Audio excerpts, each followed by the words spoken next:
बच्चों राम राम सारे ने कैसे हैं आप सब। तो आज हम लोग एक कॉम्प्लेक्स नंबर के एक नए टॉपिक को स्टार्ट कर रहे हैं, polar form of a complex number. और पोलर फॉर्म को स्टार्ट करने से पहले सबसे पहले हमको कॉम्प्लेक्स प्लेन पढ़ना होगा, और इसी कॉम्प्लेक्स प्लेन को हम लोग बोलते हैं आर्गेंड प्लेन बोलते हैं। ठीक है, तो पोलर फॉर्म स्टार्ट करते हैं सबसे पहले कॉम्प्लेक्स प्लेन से। तो सबको पता होगा कार्टेशियन प्लेन क्या होता है। तो आपके सामने एक कार्टेशियन प्लेन बनाया गया है, और ये जो हॉरिजॉन्टल एक्सिस है वो एक्स एक्सिस बोलते हैं, और वर्टिकल को क्या बोलते हैं, वाई एक्सिस। जब एक हॉरिजॉन्टल एक्सिस को वर्टिकली वाई एक्सिस क्या करता है, इंटरसेक्ट करता है, तो जो हमारा प्लेन फॉर्म होता है उसको हम लोग क्या बोलते हैं, कार्टेशियन प्लेन। तो अब कॉम्प्लेक्स प्लेन में क्या होता है, in a Cartesian plane X axis is said to be in a complex plane x axis is said to be real axis। x axis को हम लोग क्या बोल दें, रियल एक्सिस। x axis को क्या बोल दें, रियल एक्सिस। और y एक्सिस को अगर हम लोग बोल दें इमेजिनरी एक्सिस।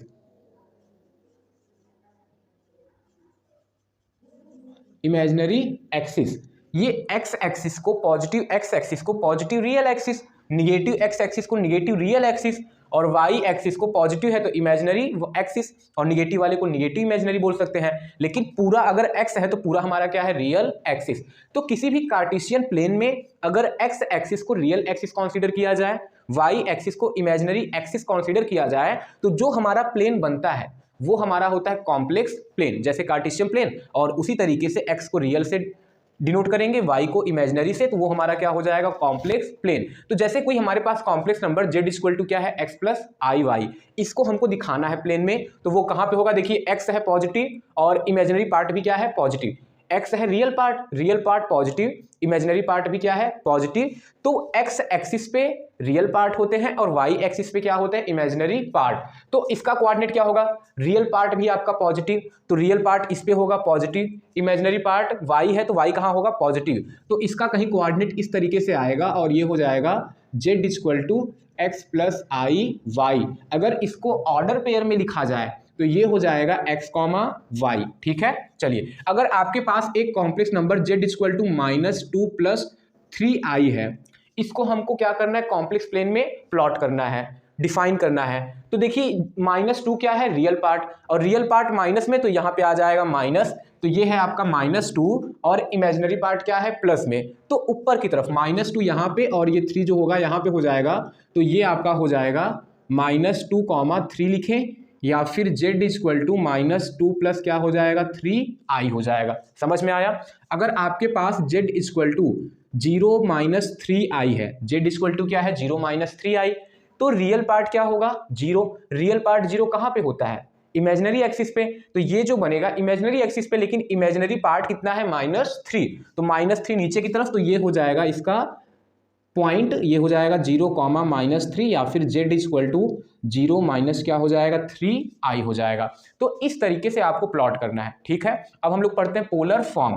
इसको आप लोग फिगर बना लेंगे और 2-3 पॉइंट को दिखा देंगे तो आप लोग भूलेंगे नहीं। अब हम लोग पढ़ते हैं polar form of a complex number.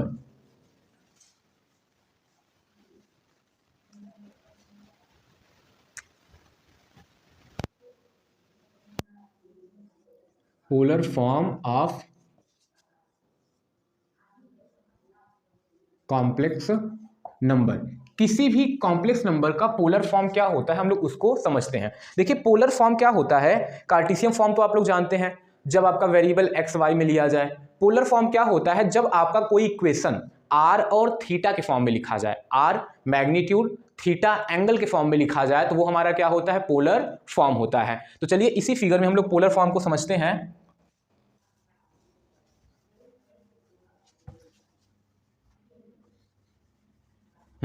इसी फिगर में हम लोग पोलर फॉर्म को समझते हैं। जैसे हमारे पास एक पॉइंट है, यहाँ पे एक क्या है, पॉइंट P है, यहाँ पे एक पॉइंट क्या है, P है, और ये जो पॉइंट है वो ओरिजिन से r डिस्टेंस पे है। ओरिजिन से कितने डिस्टेंस पे है, r डिस्टेंस पे है, ओरिजिन से r डिस्टेंस पे है। और इस पॉइंट का जो कोऑर्डिनेट है वो क्या है, x, y। इस पॉइंट का कोऑर्डिनेट x, i ओरिजिन से r डिस्टेंस पे है, और x एक्सिस से थीटा एंगल बना रहा है। एक्स एक्सिस से क्या बना रहा है, थीटा एंगल। यानी ये जो पॉइंट एक्स वाई है ओरिजिन से r डिस्टेंस पे है, और एक्स एक्सिस से कितना एंगल बना रहा है, थीटा एंगल बना रहा है। तो यहाँ पे चलिए पोलर फॉर्म को समझ रहे हैं हम लोग इस तरीके से, ये हम लोग पोलर फॉर्म को समझते हैं। तो यहाँ पे हो गया। अब देखिए यहां से लेकर के यहां तक कितना होगा, x होगा। क्लियर। o से लेकर अगर यहाँ पे m कर दिया जाए, ये हमारा p है, तो o से लेकर के m तक कितना होगा, x होगा। और o से लेकर के m से लेकर के p तक कितना होगा, y होगा। ये आपको समझ में आया। और ये जो पॉइंट p x y है ये कॉम्प्लेक्स नंबर है, और इसको अगर कॉम्प्लेक्स नंबर के फॉर्म में लिखा जाएगा तो x प्लस क्या हो जाएगा, i y है। हमारे पास एक complex number z equal to क्या है, x प्लस i y है, और इसको क्या करना है, पोलर फॉर्म में राइट करना है। इसी कॉम्प्लेक्स नंबर को पोलर फॉर्म में राइट करना है, तो सबसे पहले हम लोग कॉम्प्लेक्स नंबर को प्लॉट कर लेते हैं। तो ये हमारा एक्स वाई हो गया, और ये ओरिजिन से आर डिस्टेंस पे है। समझिए कि आप लोग फिगर इस तरीके से बनाते हो, तो ओ से एम तक एक्स होगा और एम से पी तक क्या होगा, वाई होगा। तो आर हमारा कैसे आएगा, पाइथागोरस थ्योरम लगा देंगे। आर कैसे आएगा, पाइथागोरस थ्योरम से। Z equal to x plus I Y, इसी को पोलर फॉर्म में क्या करना है, कन्वर्ट करना है। ठीक। तो सबसे पहले ओ से लेकर के एम तक एक्स है, एम से लेकर के पी तक वाई है, तो हम लोग क्या निकाल सकते हैं, ओपी। ओपी का स्क्वायर इक्वल टू, ओपी यानी हाइपोटेनियस, हाइपोटेनियस का square equal to O M का स्क्वायर और प्लस क्या हो जाएगा, एम पी का स्क्वायर। तो ओ एम कितना है, X square plus M P कितना है, वाई स्क्वायर, और ओपी क्या माना गया है, आर स्क्वायर हो जाएगा। तो आर निकालने का सिंपल तरीका कि अंडर रूट में क्या हो जाएगा, एक्स स्क्वायर, अंडर रूट में एक्स स्क्वायर प्लस क्या हो जाएगा, वाई स्क्वायर। अगर किसी कॉम्प्लेक्स नंबर में हमको आर निकालना है, जैसे यहाँ पे कोई कॉम्प्लेक्स नंबर दिया है जेड इक्वल टू 3 + 4i, इसमें हमको क्या निकालना है, आर निकालना है। तो यही जो कॉम्प्लेक्स नंबर है एक्स प्लस आई वाई के फॉर्म में है।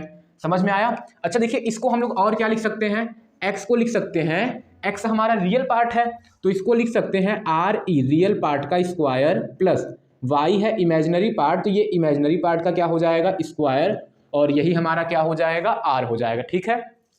तो यहाँ पे अगर आर निकालना है तो R equal to under root में रियल पार्ट कितना है, 3 का स्क्वायर करेंगे और 4 का स्क्वायर। 3 का स्क्वायर होता है 9 और 4 का स्क्वायर होता है 16, तो ये आ जाएगा अंडर रूट में 25, यानी कि स्क्वायर रूट लेने पे कितना आ जाएगा, 5। तो समझ में आया आर कैसे निकालना है।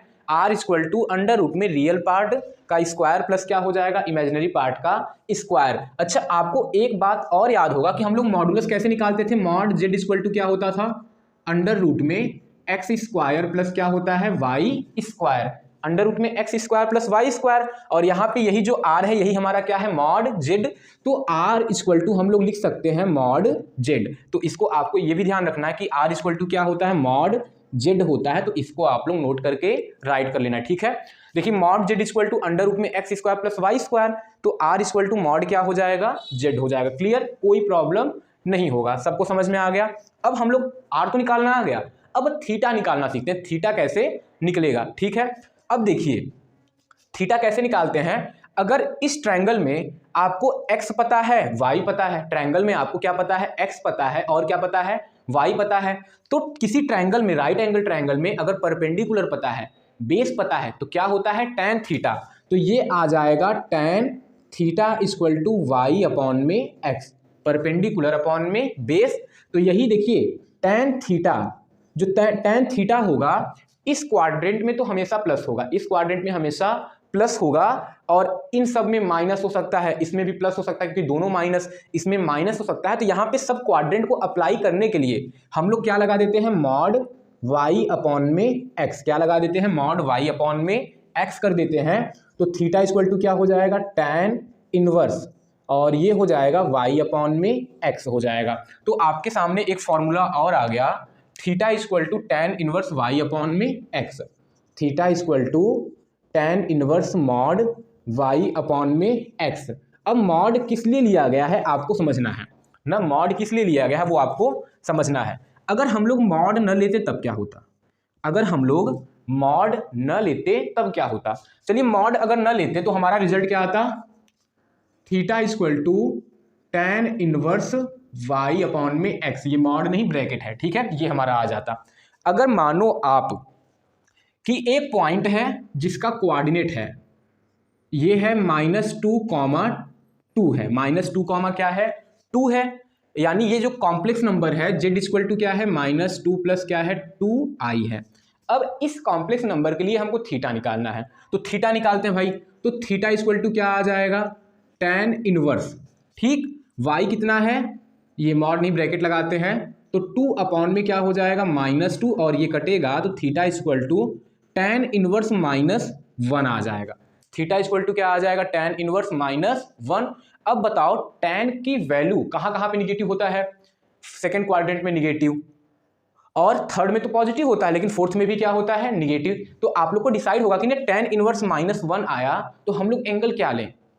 कंफ्यूजन तो होगा कि एंगल क्या लें। आप लोग हो सकता है एंगल को इस क्वाड्रेंट में लो, इस क्वाड्रेंट में लो, तो तब गलत हो जाएगा, फिर अलग अलग आंसर आ जाएगा सबका। कहीं पे किसी का एंगल ये यहाँ पे शो करेगा, कहीं किसी का एंगल यहाँ पे शो करेगा, तो ये हम लोग का फिक्स नहीं हो पाता, इसलिए मॉड लिया जाता है। और मॉड लेने के बाद अगर थीटा यहाँ पे है तो यहाँ पे एंगल क्या बनेगा उसको भी हम लोग समझेंगे। ऐसा नहीं कि थीटा ही हमारा हर जगह एंगल हो जाएगा, थीटा हमारा हर जगह एंगल नहीं होगा ना। देखिए अगर कॉम्प्लेक्स प्लेन इस तरीके से है और यहाँ पे पी है तो थीटा हमारा ये होगा। आप लोग बोलोगे सर थीटा हम लोग ये ले लें, लेकिन सबके लिए सब लोग अपने हिसाब से थीटा लोगे तो सबका आंसर गलत आएगा ना। इसलिए जो थीटा माना जाता है, जो एंगल माना जाता है वो एक्स एक्सिस से माना जाता है, पॉजिटिव एक्स एक्सिस से कंसीडर किया जाता है। तो यहाँ पे हम लोग समझेंगे कि ये, तब इसको हम लोग अल्फा मानेंगे, इसको क्या मानेंगे, अल्फा। तब यहाँ पे जो ये हम लोग थीटा निकाले हैं वहां पे हमारा क्या निकलेगा, अल्फा निकलेगा। और थीटा इक्वल टू क्या हो जाएगा, देखिए अगर ये अल्फा है, ये हमारा थीटा है, तो थीटा इक्वल टू पाई में से अल्फा को क्या कर देंगे, माइनस कर देंगे। तो इस तरीके से हम लोग समझेंगे। आपको ये समझ में आ गया मॉड क्यों लगाया जा रहा है, क्योंकि एंगल हम लोग हर बार पॉजिटिव निकालें, एंगल पॉजिटिव में लेंगे, इसके बाद वो किस क्वाड्रेंट में है उसके अकॉर्डिंग हम लोग एंगल को क्या करेंगे, चेंज करेंगे। तो आपको फॉर्मूला भी मैंने 2 बताया, r equal to mod z, theta equal to tan inverse mod Y upon में एक्स। मॉड किस लिए लगा होता है, क्योंकि अगर मॉड नहीं लगाएंगे तो एंगल अगर माइनस में आएगा तो एक क्वाड्रेंट में माइनस में तो होता नहीं है। जैसे tan माइनस में आया तो सेकंड में भी माइनस होता है। फर्स्ट बताइए सेकंड में कौन कौन प्लस होता है, साइन और कोसेक, तो tan तो माइनस होता है। और थर्ड में क्या होता है, tan और कॉट प्लस होता है। फोर्थ में कॉस और सेक प्लस होता है। लेकिन tan तो यहाँ पर भी निगेटिव होगा, यहाँ पर भी निगेटिव होगा। तो हम लोग डिसाइड कैसे करेंगे कहाँ पे निगेटिव होगा, क्या हम लोग का एंगल होगा, ये कैसे हम लोग डिसाइड करेंगे। तो अभी हम लोग चलिए फिर समझते हैं। बस आप लोग थीटा इक्वल टू फॉर्मूला जो है tan inverse y mod Y upon में एक्स ध्यान दीजिए, और आर इक्वल टू क्या होता है, मॉड जेड। इतना आप लोग ध्यान देंगे और फिर इसके आगे मैं बता रहा हूँ।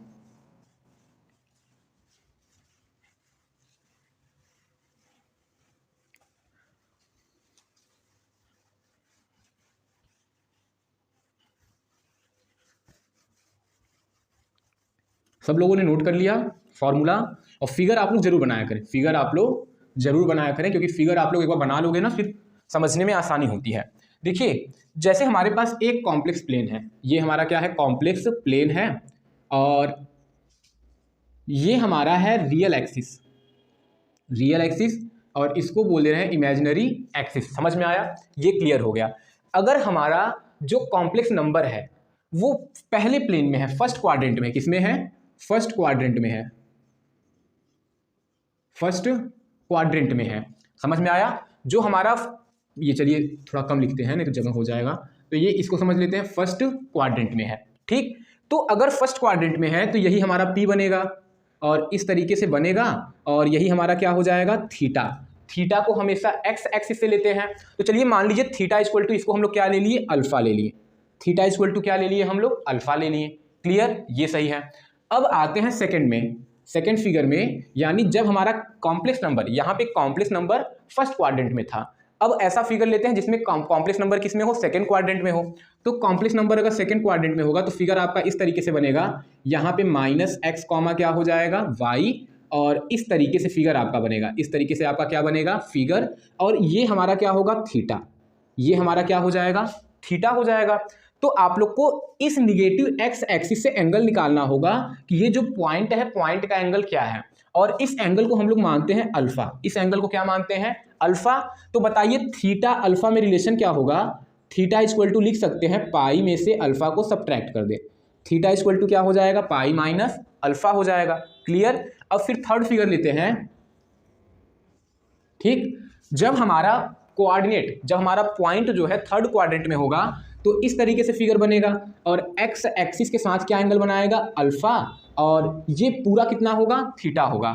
यहाँ से ले करके ये पूरा हमारा क्या होगा, थीटा होगा, तो थीटा और पाई में अल्फा में रिलेशन क्या बनेगा, इसको लिख सकते हैं थीटा इक्वल टू यहाँ से लेकर के यहाँ तक क्या होता है पाई, और पाई में अल्फा को आप लोग क्या कर दीजिए, ऐड कर दीजिए, तो ये क्या आ जाएगा थीटा।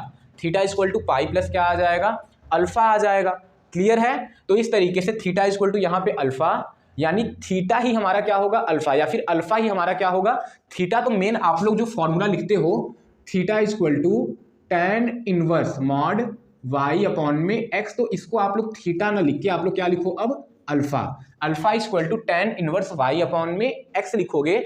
और यहाँ पे ये समझना पड़ेगा कि जो हमारा कॉम्प्लेक्स नंबर है वो किस क्वाड्रेंट में है। मान लीजिए कि अल्फा इक्वल टू कितना आ गया π/4, अल्फा इक्वल टू कितना आ गया π/4 आ गया, और जो आपका कॉम्प्लेक्स नंबर है वो फर्स्ट क्वाड्रेंट में है, तब थीटा इक्वल टू क्या हो जाएगा π/4 हो जाएगा। ठीक है, क्योंकि फर्स्ट क्वाड्रेंट में थीटा इक्वल टू क्या होता है अल्फा होता है। क्लियर। अब हम लोग ये समझे कि अगर अल्फा हमारा कितना आया π/4, लेकिन कॉम्प्लेक्स नंबर को देखने से ये पता चल रहा है कि वो जो हमारा कॉम्प्लेक्स नंबर है वो सेकेंड क्वाड्रेंट में है, तब थीटा इक्वल टू क्या होगा equal to pi minus alpha, और अल्फा कितना आया π/4, तो पाई माइनस π/4 करेंगे तो ये आ जाएगा 3π/4, यानी थीटा इक्वल टू कितना आ जाएगा 3π/4 आ जाएगा। अब हमारा अल्फा इक्वल टू π/4 आता है, लेकिन जब हम लोग कोऑर्डिनेट को देखते हैं, जब अपने कॉम्प्लेक्स नंबर को देखते हैं, तो हमको देखने से ये पता चल रहा है कि जो कॉम्प्लेक्स नंबर है वो थर्ड क्वाड्रेंट में है, तब वहां पे थीटा इक्वल टू क्या लिखेंगे पाई प्लस अल्फा, अल्फा π/4 आया था, तब थीटा हो जाएगा पाई प्लस अल्फा है π/4, और ये आ जाएगा थीटा इक्वल टू 4π, ये 5π हो जाएगा, 4π प्लस पाई 5π अपॉन में क्या हो जाएगा 4 हो जाएगा। तो ये आ गया, समझ में आया, ये आ गया। अब फोर्थ क्वाड्रेंट को भी समझ लेते हैं। पहले थीटा निकालना आपने समझ गया ना, और हाँ अभी हमने पोलर फॉर्म देखा ही कहाँ, हमने सिर्फ आर देखा और हमने थीटा देखा, अभी पूरा पोलर फॉर्म हमने नहीं देखा, तो पूरे पोलर फॉर्म को भी हम लोग देख लेते हैं अभी। तो थीटा इक्वल टू π/4 हुआ इसमें, यहाँ पे थीटा इक्वल टू 3π/4 आ गया, यहाँ पे थीटा इक्वल टू 5π क्या आ गया 4 आ गया। सबसे पहले किसको ऑब्जर्व करना है, अपने कॉम्प्लेक्स नंबर को, कि वो फर्स्ट क्वाड्रेंट में, सेकंड, थर्ड किस क्वाड्रेंट में लाई कर रहा है। जिस क्वाड्रेंट में लाई करेगा उसके अकॉर्डिंग से एंगल हमारा होगा, उसके अकॉर्डिंग से हमारा एंगल होगा। लेकिन अल्फा तो हर बार वही होगा ना, अल्फा क्या होता है tan inverse mod y upon में x। पहले अल्फा निकालना है, अल्फा निकालने के बाद थीटा निकालना है। थीटा क्या होता है पॉजिटिव x एक्सिस से डायरेक्शन होता है, पॉजिटिव x एक्सिस से हमारा डायरेक्शन होता है। अगर बात की जाए फोर्थ क्वाड्रेंट की, तो फोर्थ क्वाड्रेंट में क्या हो जाएगा इस तरीके से होगा, और ये हमारा क्या बनेगा अल्फा बनेगा, ये हमारा क्या बनेगा अल्फा बनेगा। अब देखिए एंगल मेजर करने का दो तरीका होता है, एक एंटी क्लॉकवाइज जब मेजर करते हैं तो वो हमारा क्या होता है पॉजिटिव होता है, और क्लॉकवाइज मेजर करते हैं तो क्या होता है हमारा निगेटिव। तो अगर इस तरीके से इधर थीटा होता है तो इधर क्या हो जाएगा माइनस थीटा, तो यही हमारा ये माइनस थीटा हो जाएगा। तो यहाँ पे minus theta equal to alpha होगा, तो थीटा इक्वल टू क्या हो जाएगा माइनस अल्फा हो जाएगा। तो अगर अल्फा आपका -π/4 आया है, अगर कॉम्प्लेक्स नंबर फोर्थ क्वाड्रेंट में लाई करता है, तब थीटा इक्वल टू कितना हो जाएगा -π/4 आ जाएगा। समझ में आया। तो आप लोग इसको भी नोट कर लेंगे कि जब आपका थीटा, पहला स्टेप ये लिखेंगे कि when complex number in the first quadrant, when complex number z equal to x plus I y, z equal to x plus I y in the first quadrant, then theta is equal to alpha. When z is equal to x plus iy in the second quadrant, then theta is equal to pi minus alpha. And when z is equal to x plus iy lie in the third quadrant, then theta is equal to pi plus alpha. And when z is equal to x plus iy lie in the fourth quadrant, theta is equal to minus alpha. तो आप लोग इसको note कर लोगे। अब हम लोग समझते हैं कि पोलर फॉर्म होता क्या है। आर निकालना आ गया, थीटा निकालना आ गया, आपको मॉडुलस, देखिए आपको क्या निकालना आ गया, मॉड निकालना आ गया। मॉड निकालना r equal to mod z होता है, तो आर निकालना आपको आ गया। अब एंगल निकालना भी आपको आ गया, निकालना आ गया। थीटा कैसे निकालेंगे, अल्फा कैसे निकलेगा, ये आ गया। अब मेन आता है पोलर फॉर्म। तो पोलर फॉर्म को हम लोग उसी फिगर को बनाते हैं जो पहले हमारा फिगर था, और उसी फिगर में हम लोग पोलर फॉर्म को समझते हैं, उसी फिगर में हम लोग पोलर फॉर्म को समझते हैं। तो चलिए स्टार्ट करते हैं फिर से। ये आपको समझ में आ गया कि थीटा अल्फा कैसे निकल रहा है। तो सबसे पहले हमको निकालना है अल्फा, इसके बाद डिसाइड करना है कि हमारा जो कॉम्प्लेक्स नंबर है किस प्लेन में है। फर्स्ट क्वाड्रेंट में, सेकंड क्वाड्रेंट में, थर्ड क्वाड्रेंट में, फोर्थ क्वाड्रेंट में, उसके अकॉर्डिंग हम लोग अल्फा को डिसाइड करेंगे। तो आपको ये याद रखना होगा, अगर कॉम्प्लेक्स नंबर फर्स्ट प्लेन में है, फर्स्ट क्वाड्रेंट में है, तो हमारा थीटा इक्वल टू अल्फा होता है। अगर सेकंड में है तो theta equal to pi minus alpha होता है। अगर थर्ड में है तो theta equal to pi plus alpha, और फोर्थ में है तो theta equal to minus alpha होता है। तो ये आपको ध्यान में रखना है। चलिए फिगर बनाते हैं फिर से। ये फिगर हो गया, और ये हमारा रियल एक्सिस है और ये है हमारा इमेजिनरी एक्सिस है। समझ में आया? एक कॉम्प्लेक्स नंबर लिए थे जिसका पॉइंट पी है और कोऑर्डिनेट क्या है, एक्स कॉमा वाई है, और ओरिजिन से कितने डिस्टेंस पे है, आर डिस्टेंस पे है। ओरिजिन से कितने डिस्टेंस पे है, आर डिस्टेंस पे है। समझ में आया? ओरिजिन से आर डिस्टेंस पे है, और ये हमारा क्या है, थीटा है। अब x y x r theta में रिलेशन क्या होता है, हम लोग इसको भी निकाल लेते हैं। समझ में आया? चलिए निकालते हैं।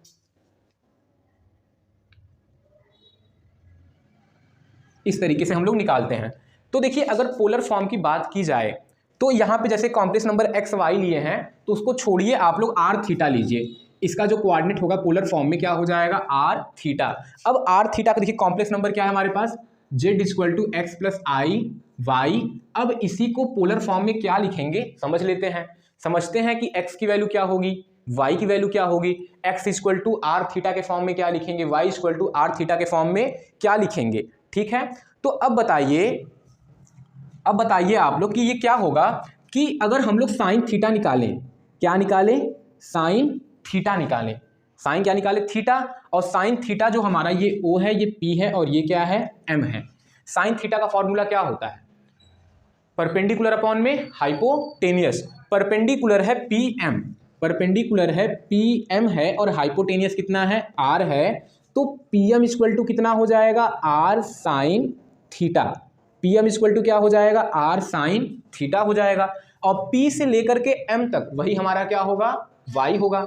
पी से लेकर के एम तक हमारा क्या होगा, वाई। देखिए complex number Z equal to x plus I था ना, तो इसको चलिए अच्छा एक्स प्लस आई वाई अगर लिख लेते हैं तो आप लोग को ज़्यादा अच्छे से क्लियर हो जाएगा। तो ये हमारा एक्स है, ये हमारा वाई है, और ये हमारा क्या है, एक्स है। तो पी एम हमारा क्या है, वाई। तो वाई इक्वल टू क्या आया, आर साइन थीटा आ गया। वाई इक्वल टू क्या आ गया, आर साइन थीटा। अब चलिए कॉस थीटा को निकालते हैं। तो कॉस थीटा इक्वल टू क्या होता है, बेस अपॉन में हाइपोटेनियस। बेस है एक्स, आर है हाइपोटेनियस, तो एक्स अपॉन में आर हो जाएगा। तो एक्स इक्वल टू आर क्या हो जाएगा, कॉस थीटा। तो इस कॉम्प्लेक्स नंबर में एक्स की जगह पे आर कॉस थीटा, वाई की जगह पे आर साइन थीटा रखते हैं, तो complex number Z equal to क्या हो जाएगा, r cos theta plus i रहेगा ही, और वाई की जगह पे आर साइन थीटा। तो यही हमारा पोलर फॉर्म है। अगर किसी नंबर को पोलर फॉर्म में कन्वर्ट करना है तो उसको इस फॉर्म से इस फॉर्म में क्या करना होगा, लाना होगा। और लाने के लिए नीड किसकी है, आर चाहिए, और क्या चाहिए, थीटा। तो जैसे हमारे पास कोई कॉम्प्लेक्स नंबर है, Z equal to I, one plus I है। जेड इक्वल टू क्या है, वन प्लस आई है। अब हम लोग पहले आर निकालते हैं, फिर थीटा निकालते हैं। तो आर इक्वल टू क्या होता है, mod Z equal to under root में रियल पार्ट का स्क्वायर प्लस इमेजिनरी पार्ट का स्क्वायर। तो फिर हमारा निकल जाएगा, आर रियल पार्ट 1 है तो 1 का स्क्वायर 1, इमेजिनरी 1 है तो 1 का स्क्वायर 1, और ये आ जाएगा अंडर रूट में 2 आ जाएगा। सबसे पहले क्या निकालेंगे, टैन अल्फा। सबसे पहले क्या निकालेंगे, टैन अल्फा। तो ये फिर ऐसे करते हैं ना, alpha equal to direct tan inverse mod Y upon में एक्स करते हैं। तो ये हो जाएगा टैन इनवर्स मॉड वाई कितना है 1 और एक्स कितना है 1, तो 1 अपॉन में 1, यानी कि टैन इनवर्स 1 हो जाएगा मॉड 1। तो टैन का कौन सा वैल्यू 1 होता है, पाई बाई 4, तो ये आ जाएगा पाई बाई 4 आ जाएगा। कितना आ गया, पाई बाई 4 आ गया। अब आप लोग बताओ, Z equal to 1 plus I किसमें लाई करता है, lie in the first quadrant, in first quadrant, first quadrant में लाई करता है। और फर्स्ट क्वाड्रेंट में थीटा इक्वल टू क्या होता है, अल्फा। तो थीटा इक्वल टू भी अल्फा की जगह पे पाई बाई 4 रख देंगे, पाई बाई 4 रख देंगे, तो ये आ गया रिजल्ट। ठीक है, अब क्या करते हैं, पोलर फॉर्म में राइट करते हैं। तो पोलर फॉर्म इक्वल टू यही होता है। तो पोलर फॉर्म क्या हो जाएगा, जेड इक्वल टू आर कितना है, अंडर रूट में 2, तो आर की जगह पे अंडर रूट 2 फिर कॉस, और थीटा कितना आया है, पाई बाई 4, और प्लस आई, आर कितना है, अंडर रूट 2, और ये हो जाएगा साइन पाई बाई 4। तो ये हो गया आपका कॉम्प्लेक्स नंबर पोलर फॉर्म में कन्वर्ट। तो इस कॉम्प्लेक्स नंबर को कार्टेशियन फॉर्म से हमने किसमें कन्वर्ट कर दिया, पोलर फॉर्म में कन्वर्ट कर दिया। ठीक है, तो आपको समझ में आ गया। अब यहाँ पे एक दूसरे एक्सिस पे लेके हम लोग देखते हैं। क्वेश्चन यही है, क्वेश्चन इसी तरीके से करना है। Polar form of a complex number z equal to r cos theta plus i r sine theta होता है। आर निकालना आ गया, थीटा निकालना आ गया, किस क्वाड्रेंट में कितना होगा तब क्या होगा उसको हम लोग समझ लिए। ठीक है, तो कुछ और टर्म को भी हम लोग समझ लेते हैं, कुछ और टर्म को समझ लेते हैं, फिर हम लोग क्वेश्चन करते हैं। और जो पोलर फॉर्म का जो क्वेश्चन है इसी तरीके से क्वेश्चन है। आप लोग अगर एनसीईआरटी से भी करते हो तो सिंपल है, बस इसी तरीके से समझना है क्वेश्चन को, किस क्वाड्रेंट में है और क्वेश्चन को सॉल्व करना है, उसके अकॉर्डिंग एंगल लेना है। अब कुछ इंपॉर्टेंट टर्म है उसको भी आप लोग समझ लीजिए।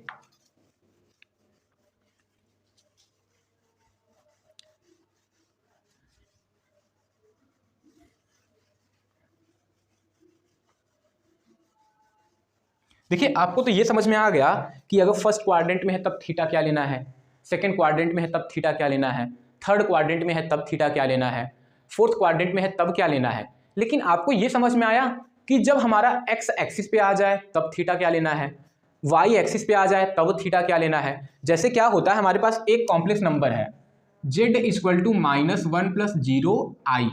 इस केस में ये जो कॉम्प्लेक्स नंबर है कहाँ पे लाई करेगा, अगर आप लोग कॉम्प्लेक्स प्लेन में देखो तो बताओ ये जो z है वो कहाँ पे लाई करेगा, ये जो z है कहाँ पे लाई करेगा। तो इसमें तो इमेजिनरी पार्ट है ही नहीं, इमेजिनरी पार्ट क्या है, 0 है, इमेजिनरी पार्ट क्या है, 0 है। तो ये जो कॉम्प्लेक्स नंबर है वो हमारा कहाँ पे लाई करेगा, -1, यानी कि रियल एक्सिस पे निगेटिव की तरफ। तो ये आ जाएगा यहाँ पे और इसका कोऑर्डिनेट क्या हो जाएगा, -1, -1, क्या हो जाएगा 0। तब बताओ ये किस क्वाड्रेंट में लाई कर रहा है भाई, आप लोग बताओ ये किस क्वाड्रेंट में लाई कर रहा है, किस क्वाड्रेंट में लाई कर रहा है। बोलोगे sir negative x axis, negative x axis. तो यहां पे चलिए हम लोग केस बना के समझते हैं, केस फर्स्ट समझते हैं। ठीक, जब एक्स हमारा क्या होगा, पॉजिटिव, जब एक्स हमारा क्या होगा पॉजिटिव, यानी एक्स 0 से क्या होगा बड़ा, यानी क्या लिख सकते हैं पॉजिटिव ना। ये केस 1 हम लोग किस लिए पढ़ रहे हैं, प्योरली इमेजिनरी के लिए, प्योरली रियल के लिए। किसके लिए पढ़ रहे हैं, प्योरली, प्योरली रियल के लिए। जब कॉम्प्लेक्स नंबर हमारा क्या हो, प्योरली रियल, यानी इमेजिनरी पार्ट हमारा क्या हो, 0 हो, तब हमारा एंगल क्या बनेगा उसको भी समझ लेते हैं। अगर क्वाड्रेंट को भी लगाएंगे, यानी कि जो हम लोग फर्स्ट क्वाड्रेंट सेकंड क्वाड्रेंट ये लगाते हैं, अगर ये हमारा एक्स एक्सिस पे है तो इसके लिए हम लोग सेकंड क्वाड्रेंट का भी यूज कर सकते हैं, थर्ड क्वाड्रेंट का भी थीटा हम लोग यूज करेंगे, तब पर भी हमारा सेम ही आएगा। इस तरीके से भी समझा देते हैं और उस तरीके से क्वेश्चन भी लेके समझा देते हैं कि जब प्योरली रियल नंबर है, जब हमारा कॉम्प्लेक्स नंबर क्या हो, प्योरली रियल, यानी कि इमेजिनरी पार्ट क्या हो जाए आपका 0, इमेजिनरी पार्ट आपका 0 हो और x आपका उसमें अगर प्योरली रियल है तो x पॉजिटिव ही होगा, यानी यहाँ पे जो नंबर लिखा है वो पॉजिटिव ही होगा, निगेटिव ही होगा। तो जब पॉजिटिव है और x क्या है लेस देन 0 और ये क्या है निगेटिव। अब दोनों केस को समझते हैं। देखिए जब कॉम्प्लेक्स नंबर प्योरली रियल है तो यहाँ पे यानी प्योरली रियल होने का मतलब z equal to x plus 0, वो i 0 होगा और ये जो आपका x है वो पॉजिटिव भी हो सकता है, निगेटिव भी हो सकता है। जब x आपका पॉजिटिव होगा, जब x पॉजिटिव होगा तो इस एंगल डायरेक्शन में बनेगा, इस डायरेक्शन बनेगा ना, और तब आपका थीटा इक्वल टू क्या होगा 0 डिग्री, थीटा इक्वल टू कितना हो जाएगा 0 डिग्री। अब देखिए थीटा क्या होता है, थीटा क्या होता है, थीटा एंगल होता है एक्स एक्सिस से, लेकिन ये जो कोऑर्डिनेट है यहीं पे है तो थीटा एक्स एक्सिस से और पॉइंट P जहां पे है उसके बीच में एंगल है, तो एंगल तो 0 बनेगा, तब थीटा इक्वल टू कितना हो जाएगा 0 डिग्री। जब x आपका क्या हो जाए निगेटिव, निगेटिव यानी कि x इस तरफ आए तब थीटा क्या होगा, थीटा आपका यही होगा और थीटा कितना है पूरा पाई है, थीटा कितना है पाई, तो थीटा इक्वल टू कितना हो जाएगा पाई हो जाएगा। समझ में आया। केस फर्स्ट प्योरली रियल के लिए जब x आपका पॉजिटिव होगा तब थीटा इक्वल टू 0, जब x आपका निगेटिव होगा तो थीटा इक्वल टू क्या हो जाएगा पाई हो जाएगा। अब दूसरा केस समझते हैं और ये दूसरा केस है प्योरली इमेजिनरी के लिए, प्योरली इमेजिनरी, प्योरली इमेजिनरी। अब देखिए अगर प्योरली इमेजिनरी है तो जो हमारा कॉम्प्लेक्स नंबर बनेगा 0 + i y के फॉर्म में बनेगा, 0 + i y के फॉर्म में बनेगा। तो x तो यहाँ पे 0 रहना है। अब निगेटिव पॉजिटिव कौन हो सकता है, सिर्फ y निगेटिव भी हो सकता है, y क्या हो सकता है पॉजिटिव। वह जब y 0 से बड़ा यानी कि पॉजिटिव हो, y क्या हो पॉजिटिव, तब थीटा इक्वल टू क्या होगा उसको समझ लीजिए। जब y पॉजिटिव, देखिए y पॉजिटिव इस ऊपर की तरफ होता है और y निगेटिव नीचे की तरफ। जब y पॉजिटिव होगा तो इन दोनों बीच में एंगल कितना बनेगा, π/2, तब थीटा इक्वल टू कितना हो जाएगा, π/2 हो जाएगा। समझ में आया। अब जब y क्या होगा, निगेटिव होगा, y क्या होगा, निगेटिव, तब थीटा इक्वल टू, देखिए जब y निगेटिव होगा तो थीटा हमारा पूरा ये होगा और यही पूरा हमारा एंगल कितना हो जाएगा, पाई प्लस π/2, यानी कि 3π/ क्या हो जाएगा, 2 हो जाएगा। 3π/ कितना हो जाएगा, 2 हो जाएगा। तो समझते हैं क्वेश्चन को। जैसे हमारे पास एक क्वेश्चन है, z equal to complex number है 0 - 3i, z इक्वल टू क्या है, 0 - 3i। इसको पोलर फॉर्म में कन्वर्ट करना है तो सबसे पहले r निकालते हैं, r equal to mod z, under root में 0 का स्क्वायर 0 माइनस 3 का स्क्वायर 9 हो जाएगा, तो बाहर कितना आएगा, 3 आ जाएगा। अब क्या निकालते हैं हम लोग, इसको समझते हैं कि ये जो कॉम्प्लेक्स नंबर है वो कहाँ पे लाई कर रहा है। तो आप लोग बोलोगे सर निगेटिव इमेजिनरी एक्सिस पे। तो निगेटिव इमेजिनरी एक्सिस में थीटा इक्वल टू क्या लिया जाए, -3π/2। आप लोग अल्फा वल्फा कुछ मत निकालो, डायरेक्ट थीटा इक्वल टू कितना हो जाएगा, 3π/2। और इसी को पोलर फॉर्म में कन्वर्ट करना है तो z equal to r cos theta, r है 3, cos थीटा कितना है 3π/2 प्लस r cos थीटा हो गया, ठीक है, r cos थीटा। फिर r cos थीटा फिर क्या होता है, i r sin थीटा। तो i r कितना है 3 और sin, और थीटा की जगह पे कितना हो जाएगा 3π/2। तो ये हो गया पोलर फॉर्म में कन्वर्ट हो गया। समझ में आया आपको पोलर फॉर्म में कन्वर्ट, बहुत सिंपल था, आपको ये जो चीजें हैं आपको समझ में आ गई। तो ये हो गया आपका पोलर फॉर्म में कन्वर्ट, आपको समझ में आ गया। अब लेते हैं z equal to -1 plus 0i। तो ये हमारा किस तरीके का है, प्योरली रियल है। तो यहाँ पे मॉड z यानी कि r जो आपका आएगा वो तो अंडर रूट में -1 का स्क्वायर 1 ही, और 0 का स्क्वायर तो 0 ही होगा, तो कितना आ जाएगा 1। अब थीटा इक्वल टू कहाँ पे निकलेगा, थीटा क्या होगा, ये प्योरली क्या है, रियल है, और रियल जो है ये जो x है वो निगेटिव है, तो x निगेटिव यहाँ पे आता है तो थीटा इक्वल टू पाई होता है। तो थीटा इक्वल टू आपका पाई आ जाएगा। फिर कॉम्प्लेक्स नंबर को पोलर फॉर्म में r equal to 1 cos pi plus i, r की जगह पे 1, और ये हो जाएगा sin पाई। आ गया आपका आंसर, समझ में आया। और आंसर आपको चेक भी करना है तो देख लो, cos पाई की वैल्यू कितना होता है -1, तो यहाँ पे -1, और sin पाई की वैल्यू कितना होता है 0, तो ये 0 आ जाएगा। फिर से आपका वही हो जाएगा। तो आपको आई होप इतना समझ में आ गया होगा कि थीटा को हम लोग कैसे लेते हैं। और चलिए इसी क्वेश्चन को मैं बिना इसको यूज किए भी आपको समझा देता हूँ, बिना इसको यूज किए भी मैं आपको समझा देता हूँ, ठीक। तो इसके पहले जो हम लोग first quadrant, second quadrant, third quadrant, fourth quadrant देखा, उसके अकॉर्डिंग ही हम लोग समझ लेते हैं। तो अगर r निकालना होगा तो r इक्वल टू तो 3 आ रहा है, ये तो आपको ध्यान में ही है, r इक्वल टू कितना आ रहा है, 3 आ रहा है। तो मान लीजिए 0, -3i, देखिए 0, -3i कहाँ पे लाई करेगा, वो निगेटिव y एक्सिस पे, और उसके दोनों तरफ, एक तरफ थर्ड क्वाड्रेंट है, एक तरफ क्या है, फोर्थ क्वाड्रेंट है। अगर मान ले कि 0, -3i थर्ड क्वाड्रेंट में लाई करता है, तब थीटा इक्वल टू क्या हो जाएगा, पहले तब tan अल्फा निकालना होगा, और अल्फा निकाल लेते हैं पहले। Alpha equal to tan inverse, और ये हो जाएगा मॉड रहता है, यहाँ पे क्या रहेगा, मॉड y/में x रहेगा। तो ये आ जाएगा tan इनवर्स मॉड y कितना है -3, तो -3 में क्या हो जाएगा 0, और -3 में 0 करेंगे तो इनफाइनाइट आएगा। तो ये आ जाएगा tan इनवर्स इनफाइनाइट।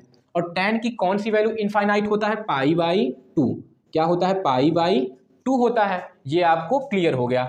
हमने क्या माना कि जो z लाई करता है, किसमें लाई करता है, लाई इन थर्ड क्वाड्रेंट, किसमें लाई करता है, थर्ड क्वाड्रेंट। और थर्ड क्वाड्रेंट में थीटा इक्वल टू क्या होता है, पाई प्लस अल्फा, और पाई है आपका, अल्फा आया है π/2, तो ये हो जाएगा 3π/2। तो उस तरीके से वहां पर भी हमने देखा कि एंगल देखिए 3π/2 आ रहा है, तो इस तरीके से भी हमने निकाला तो कितना आ गया, 3π/2 आ गया। समझ में आया। तो आप लोग इस स्टेप को याद करोगे तो इतना हमको करना नहीं पड़ेगा, ठीक है, इतना हर बार हमको करना नहीं पड़ेगा, डायरेक्ट करेंगे। अगर प्योरली इमेजिनरी है तो प्योरली इमेजिनरी के लिए क्या होता है, जब y पॉजिटिव होगा तो theta equal to π/2, y negative होगा तो थीटा इक्वल टू डायरेक्ट 3π/2 लेना है। अगर प्योरली रियल होगा तो x पॉजिटिव है तो theta equal to 0, x negative है तो थीटा इक्वल टू क्या हो जाएगा, पाई हो जाएगा। आप लोग इसको नोट कर लेंगे। तो अब इस टॉपिक पे हम लोग 1-2 क्वेश्चन को लेते हैं, बाकी आज तो ये इसका सिर्फ था, समझना था। आज समझ लीजिए कि पोलर फॉर्म का आज का इंट्रोडक्शन है। आज हमने कॉन्सेप्ट पढ़े हैं, आज का वीडियो में हमने कॉन्सेप्ट पढ़ा है। अगले वाले वीडियो हम लोग क्या करेंगे, क्वेश्चन करेंगे। तो एक दो क्वेश्चन लेके मैं समझा भी देता हूं, जो आप लोग ट्राई करो। इसके बाद मैं एनसीईआरटी से क्वेश्चन, आरडी से क्वेश्चन, अलग अलग बुक से लेकर के मैं क्वेश्चन कराता हूं। समझ में आया? जो इंपॉर्टेंट क्वेश्चन है, जो बहुत इंपॉर्टेंट है आपके लिए, वो क्वेश्चन मैं जरूर कराता हूँ। तो आप लोग को समझ में आ गया इतना कि कैसे कन्वर्ट करना है। बाकी आप लोग तो खुद से कर सकते हो घर पे। इतना अच्छे से कॉन्सेप्ट बताया गया है ना कि आप लोग को थोड़ा भी डाउट नहीं होगा। आप लोग क्वेश्चन को कर लोगे और करना आप लोग, और जो नहीं आएगा तो बाकी अगले वीडियो में क्या है, मैं क्वेश्चन को ही कराऊंगा अगले वीडियो में।